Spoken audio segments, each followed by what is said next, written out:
여러분, 요사이 전 세계적으로 문제가 되고 있는 코로나19를 비롯해서 조류족감, 신종플루, 사스, 패스트 이런 것들이 다 설치물과 가금류와 조류 등을 타고 온 바로 질병들이다라고 하는 거예요. 사람과 동물을 동시에 감염시키는 전염병을 인수 공통 전염병이다 그렇게 말을 합니다. 근데 대부분의 전염병들은 인간이 면역 체계를 가지고 있어서 극복할 수 있지만 종을 타고 넘어오는 전염병들은 인간에게는 그러한 면역력을 가지고 있지를 못하기 때문에 종을 타고 넘어오는 전염병이 사람에게 다가오면 치명적인 문제를 야기시킨다는 게, 그래서 삽시간에 많은 사람이 걸리기도 하고 또 사상자도 많이 이제 낳게 되어진다는 게요.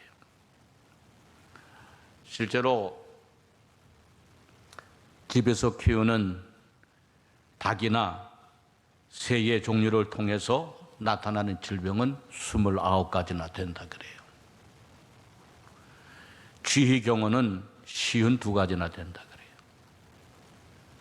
말은 35가지, 돼지는 42가지, 소는 50가지, 개는 65가지, 양과 사냥의 경우는 46가지가 인간에게 넘어오기 때문에 그 병용군의 면역 체계를 가지고 있지 못한 인간은 아주 치명적으로 그리고 역병으로 발전하게 되어진다는 거예요.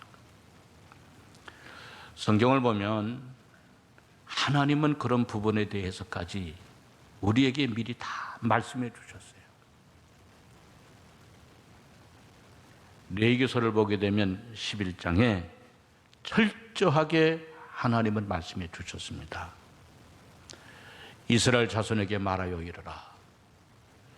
육지의 모든 짐승 중 너희가 먹을 만한 생물은 이러하니 모든 짐승 중 굽이 갈라져 쪽발이 되고 새김질하는 것은 너희가 먹되, 새김질하는 것이나 굽이 갈라진 짐승 중에서 너희가 먹지 못할 것은 이러하니 그랬어요. 그러면서 쭉 먹지 못할 짐승들을 열거합니다. 짐승에 대해서만 말씀해 주신 것이 아니라 이제 바로 강과 바다에 사는 어족들에 대해서도 말씀해 주셨어요. 9절 10절에 보니까 물에 있는 모든 것들 중에서 너희가 먹을 만한 것은 이것이니 강과 바다와 다른 물에 있는 모든 것 중에서 지느러미와 비눌리는 것은 너희가 먹되, 물에서 움직이는 모든 것과 물에서 사는 모든 것 곧 강과 바다에 있는 것으로서 지느러미와 비늘 없는 모든 것은 너희에게 가증한 것이라. 이들은 너희에게 가증한 것이니 너희는 그 고기를 먹지 말고 그 죽음을 가증히 여기라. 수중생물의 지느러미와 비늘 없는 것은 너희가 혐오할 것이니라 그랬어요. 또 하나님은 수중에 있는 것만 말씀하신 것이 아니라 공중에 나는 조류, 새에 대해서도 말씀해 주셨어요. 13절에서 19절을 보니까 새 중에 너희가 가증히 여길 것은 이것이라. 이것들이 가증한 즉 먹지 말지니 곧 독수리와 솔개와 물수리와 말똥가리와 말똥가리 종류와 까마귀 종류와 타조와 다흐마스와 갈매기와 샘의 종류와 올빼미와 가마우지와 부홍이와 신올빼미와 사다새와 너새와 황새와 백류 종류와 오디새와 박쥐니라. 여러분, 이번에 코로나19도 박쥐라고 하는 것을 통해서 인간에게 다가온 전염병이라고 얘기하지 않습니까? 이렇게 하나님께서는 철저하게 먹어야 될 것과 먹지 말아야 될 것, 부정한 것과 부정하지 않은 것에 대해서 우리에게 세밀하게 말씀해 주셨어요. 왜 말씀해 주셨을까? 레위기 11장 44절 45절의 말씀에 보니까 나는 여호와 너희 하나님이라. 내가 거룩하니 너희도 몸을 구별하여 거룩하게 하고 땅에 기는 길짐승으로 말미암아 스스로 더럽히지 말라. 나는 너희의 하나님이 되려고 너희를 애굽 땅에서 인도하여 낸 여호와라. 내가 거룩하니 너희도 거룩할지어다. 하나님을 믿는 자들이 하나님 앞에 거룩한 삶을 살게 하기 위하여서 먹어야 될 것과 먹지 말아야 될 것, 부정한 것과 부정하지 않은 것을 말씀하여 주셨다는 거예요. 그뿐만이 아니라 이스라엘 백성들은 광야 생활을 하기 때문에 전염병에 노출되어 있는 까닭에 스스로 이러한 것들을 지켜서 이스라엘 백성들을 구원의 씨로 삼아 주시기 위해서 하나님은 이와 같이 철저하게 말씀하여 놓아 주셨다라고 하는 겁니다. 그런데 여러분 어떻습니까? 인간이 하나님의 명령을 버리고 먹어서는 안 될 것들을 먹고 오히려 더 나아가 동물들이 가지고 있는 치명적인 바이러스를 이용해서 생물학적인 무기를 만들어 수많은 사람들을 죽이려고 그 목적을 가지고 그런 것들을 개발하기 때문에 이러한 전염병들이 다가왔다는 거예요. 여러분, 창조의 질서를 깨었기 때문에 바로 이러한 치명적인 문제들이 생겨지게 되었다는 거예요. 어떤 의미에서 보면 전염병은 창조의 질서를 깬 인간의 죄가 만들어낸 것들이라고 하는 것입니다. 둘째는 왜 이러한 질병이 왔는가? 삶의 질서를 깨었기 때문이라는 거예요. 로마서 12장 1절에 그러므로 형제들아 내가 하나님의 모든 자비하심으로 너희를 권하노니 너희 몸을 하나님이 기뻐하시는 거룩한 산 제물로 드리라. 이는 너희가 드릴 영적 예배니라 그랬어요. 여러분, 하나님의 모든 자비하심으로 너희를 권한다 그랬어요. 하나님이 우리에게 베풀 수 있는 모든 사랑을 묶어서 너희에게 전하는데 그것은 너희 몸을 하나님이 기뻐하시는 거룩한 산 제물로 드리라. 무슨 말입니까? 너희가 하나님이 기뻐하시는 거룩한 삶을 삶으로 인하여서 너희 삶 자체가 하나님께 드리는 영적 예배가 되어지도록 힘쓰는 삶을 살라는 거예요.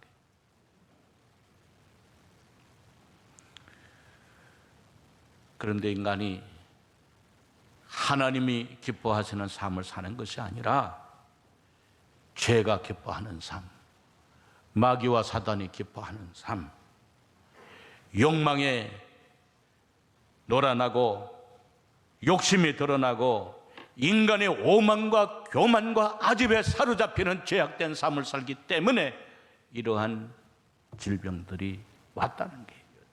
여러분, 이러한 것들, 성적인 타락, 전쟁, 기후변화, 그리고 비위생적인 생활, 이러한 모든 삶의 질서가 깨어졌기 때문에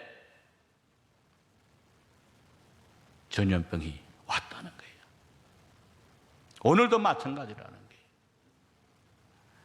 셋째는 영적인 질서가 깨어졌기 때문에 전염병이 왔다는 거예요. 에스겔서 6장에 보면 이스라엘 백성들이 끝까지 돌이키지 아니하고 우상 숭배를 할 때 음란한 마음으로 하나님을 떠나고 음란한 눈으로 우상을 바라볼 때에 하나님께서 심판을 내리시겠다고 하셨어요. 6장 12절에 보니까 먼 데 있는 자는 전염병에 죽고 가까운 데 있는 자는 칼에 엎드려지고 남아있어 에워싸인 자는 기근에 죽으리라. 여러분, 얼마나 무서운 말씀입니까?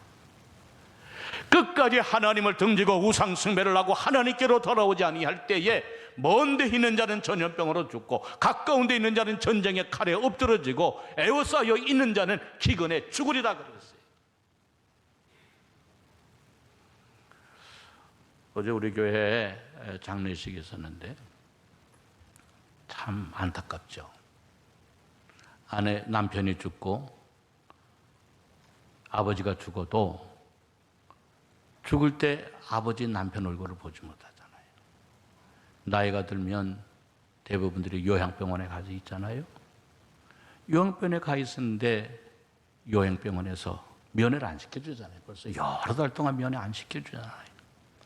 내 남편이 죽고 내 아버지가 죽어도 내 어머니가 죽어가도 얼굴을 못 보는 거예요. 대화를 못 하는 거예요. 요새 우리가 그렇게 살아요.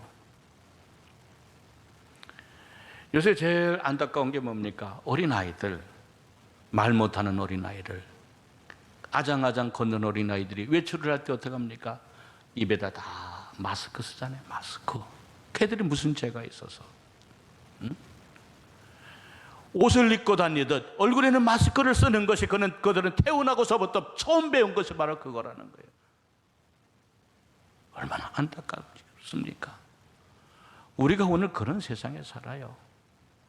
끝까지 하나님을 등지고 우상 숭배를 하게 되어질 때에 먼데 있는 자는 전염병으로 죽고 가까운 있는 자는 칼에 엎드러져 죽고 에워싸여 있는 자는 배고파 죽는다는 거예요.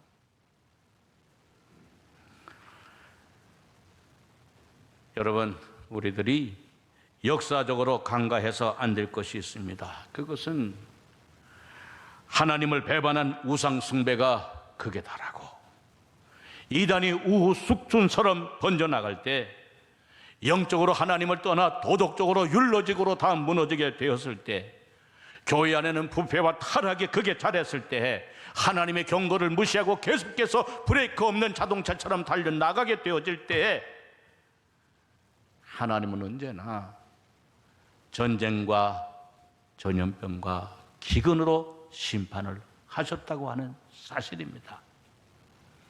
여러분, 그러면 우리가 어떻게 해야 될까요?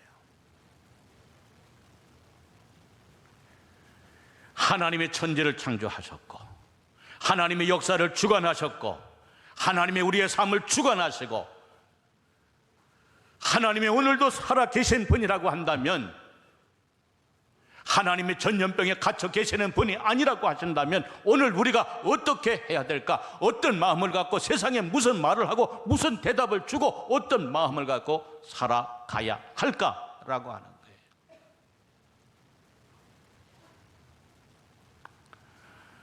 저는 요사이 참으로 세상을 보면 너무 답답해요. 코로나19에 대하여 다 분석하고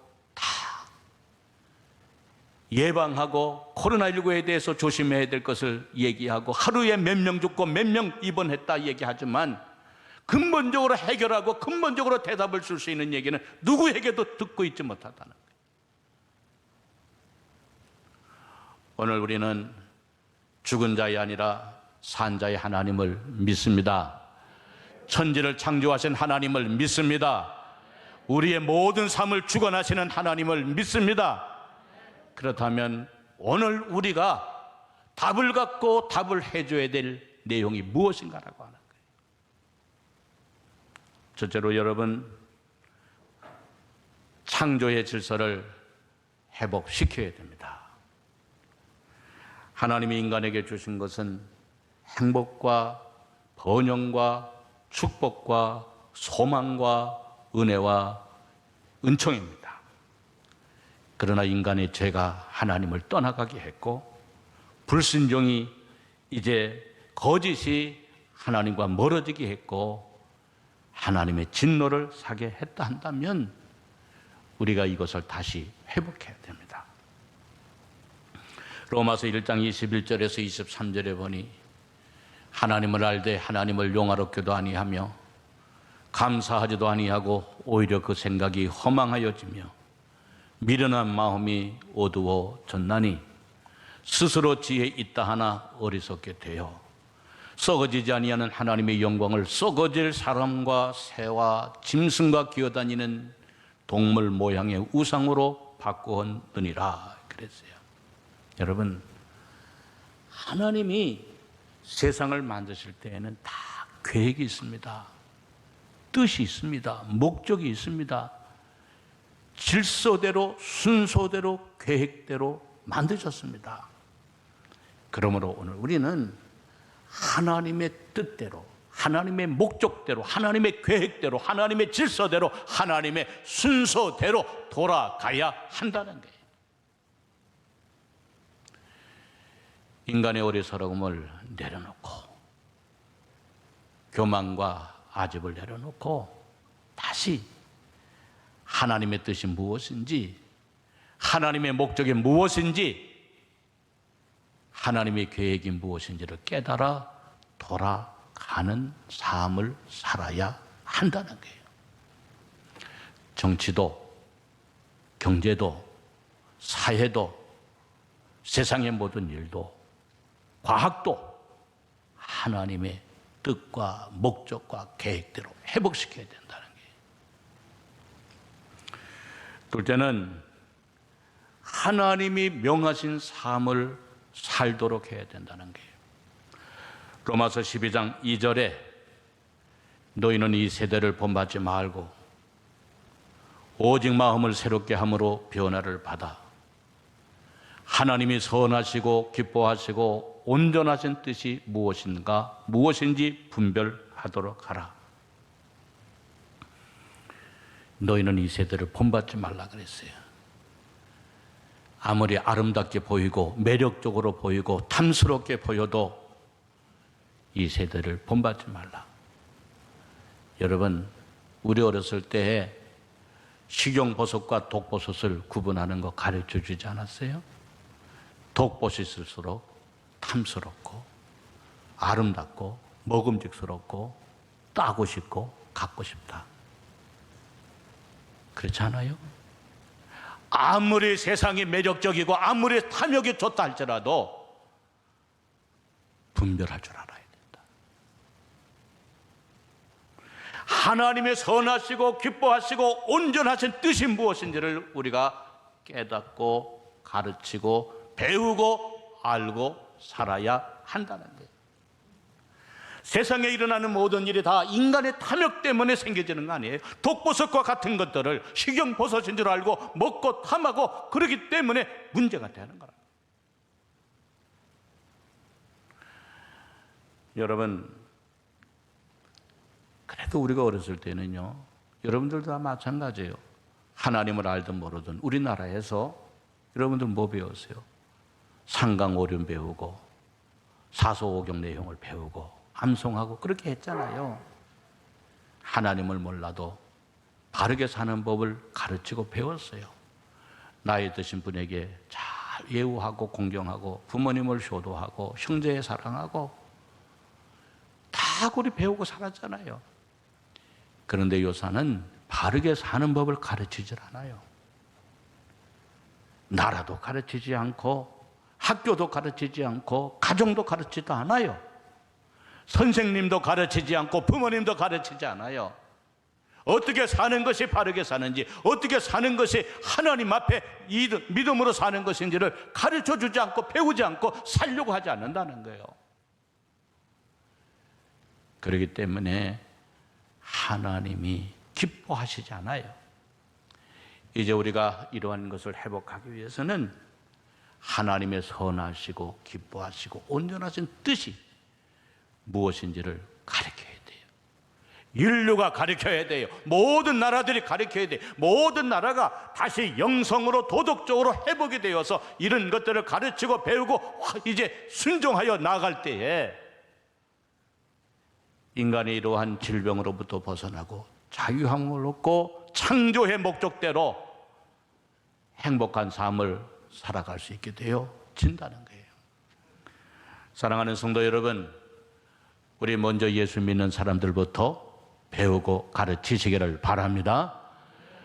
우리 교회부터 먼저 행하고 순종하여 가시기를 주의 이름으로 축원합니다. 전 세계에 예수 믿는 기독교인들만이라도 먼저 이러한 운동, 정치가 경제가 모든 면에서 일어나게 되어질 때에 세계가 영성과 도덕성을 회복이 되어질 때에 이러한 것으로부터 자유함을 얻게 되어질 줄로 믿습니다. 셋째는 모든 것의 근본이 되시는 하나님을 먼저 경외해야 돼요. 마태복음 6장 33절에 그런즉 너희는 먼저 그의 나라와 그의 의를 구하라. 그리하면 이 모든 것을 너희에게 더하시리라. 그래서 여러분, 모든 일에는 우선순위가 있고 나중순위가 있잖아요. 예수 믿는 사람들이 먼저 해야 될 게 뭐냐? 너희는 먼저 그의 나라와 그의 의를 구하라. 그리하면 이 모든 것을 더하여 주시리라. 여러분, 교회 나오는 것을 금하고 기도하고 찬송하는 것을 금하고 말씀 가르치는 것을 금하면 이것은 안 되는 거예요. 먼저 성경으로 돌아가 하나님 앞에 예배하고 하나님의 말씀에 귀를 기울이고 그 말씀대로 믿음대로 행하여 살게 되어지게 될 때에 모든 삶의 주권자 되시는 하나님의 역사가 그와 함께하여 주신다는 거예요. 여러분, 특별히 우리 부모님들 꼭 기억하시기를 바랍니다. 코로나19로 어린아이들의 영성을, 어린아이들의 믿음을 떨어지지 않도록 부모님들이 조심하시기를 바랍니다.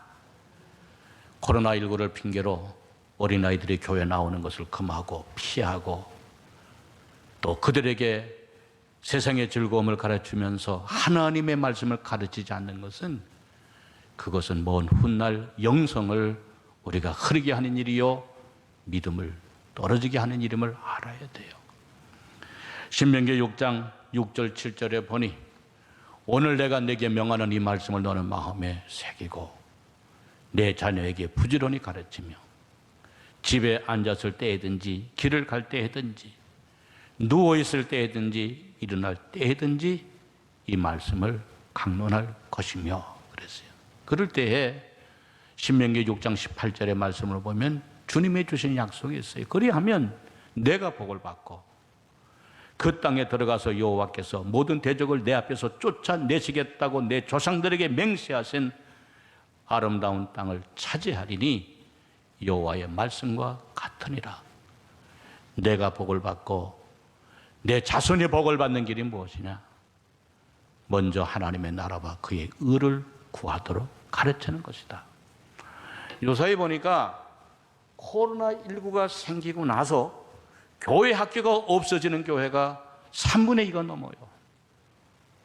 왜? 부모들이 자녀들을 교회 안 보내요.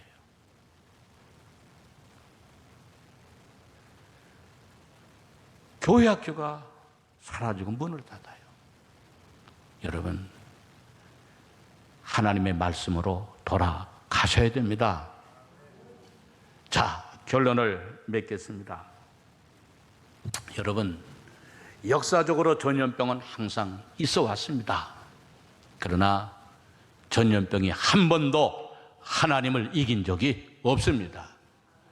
전염병이 일어날 때마다 하나님을 찾고 믿음으로 돌아간 나라, 돌아간 백성은 하나님의 붙잡아 주셨지만은 전염병과 함께 무너진 나라, 전염병과 함께 무너진 왕들은 수없이 많다는 것을 아셔야 됩니다. 우리가 진실로 살아계신 하나님을 믿는다 한다면, 역사의 주관자 되시는 하나님을 믿는다 한다면, 장사한 지 사흘 만에 부활하신 예수 그리스도를 믿는다 한다면 믿음으로, 하나님의 말씀으로, 믿음으로 전염병을 이길 수 있어야 한다는 것입니다. 하나님의 말씀으로 돌아가, 믿음으로 돌아가, 하나님이 우리에게 무엇이라고 말씀하여 주시는지를 우리가 깨닫고 그 말씀으로 우리가 영성을 회복하고 도덕성을 회복하고 삶을 회복하게 되어질 때에 하나님은 그 병을 이길 뿐만 아니라 하나님이 주시는 은총 속에 더욱더 살아가도록 역사케 하여 주신다는 사실을 여러분들은 꼭 믿으시기를 바랍니다. 여러분, 이것은 제 얘기가 아니라 역사가 보여주는 겁니다. 14세기 초에 페스토가 유럽 인구의 3분의 1을 죽게 만들었지만은 하나님께서는 그것을 딛고 일어나서 15세기에 여러분 르네상스 운동을 일으켜 주셔서 세계가 번성하도록 문화적으로 문명적으로 꽃을 피우게 했던 것을 기억하시기를 바랍니다. 그와 더불어 마틴 루터와 캘빈이 종교개혁을 하게 하셔서 어두웠던 세계에서 끌어내게 하셔서 구원받게 하시고 하나님의 역사가 전 세계에 임하여졌던 것을 여러분들 기억하시기를 바랍니다. 코로나19로 그간에 어둡고 침울하고 잘못 살아왔던 것들을 하나님의 말씀과 믿음으로 극복하고 그 위에 더욱더 아름답게 믿음으로 세워나가는 우리 모든 세계와 인류와 우리나라와 여러분들 되어지시기를 주의 이름으로 축원합니다. 이사야 55장 7절의 말씀을 보니까 악인은 그의 길을, 불의한 자는 그의 생각을 버리고 여호와께로 돌아오라. 그리하면 그가 긍휼히 여기시리라. 우리 하나님께로 돌아오라. 그가 너그럽게 용서하시리라. 아멘.